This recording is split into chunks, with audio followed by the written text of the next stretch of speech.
Den 19. april bliver 2 danskere anholdt i Polen, sigtet for spionage.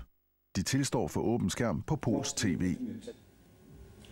I admit to have been gathering information with the purpose of passing it over to the Danish military intelligence. What information were you to obtain in Poland? General information on military objects. How did you get in the work of the Danish intelligence? I was contacted by a man from the Danish military intelligence service.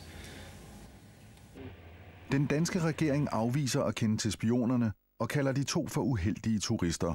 I Polen dømmes de til henholdsvis 7 og 9 års fængsel.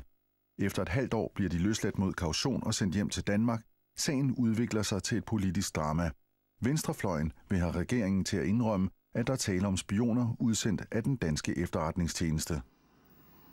Det jeg spørger om, ganske enkelt, det er, om udenrigsministeren har passet sit arbejde i denne sag og sikret sig, at den udbetaling, han har foretaget af 3,5 millioner af danske skatteyders penge, faktisk vil blive dækket af private kilder og ikke skal udredes af statskassen. Jeg kan undre mig over, at hr. Vogt vælger at tage denne sag op her i Folketingssalen, i stedet for i Udenrigspolitisk Nævn, hvor hr. Vogt er medlem. For mig at se, kan det kun give anledning til en begrundet mistanke om, at hr. Vogt går andres ærende. At gå andres ærende kan i den sammenhæng, der var tale om, kun betyde at gå Polens ærende. Hvad i alverden skulle det ellers være tale om? Udenrigsministeren nægter at give en undskyldning til Pelle Vogt for at have antydet, at SF'eren skulle gå den polske regerings ærende.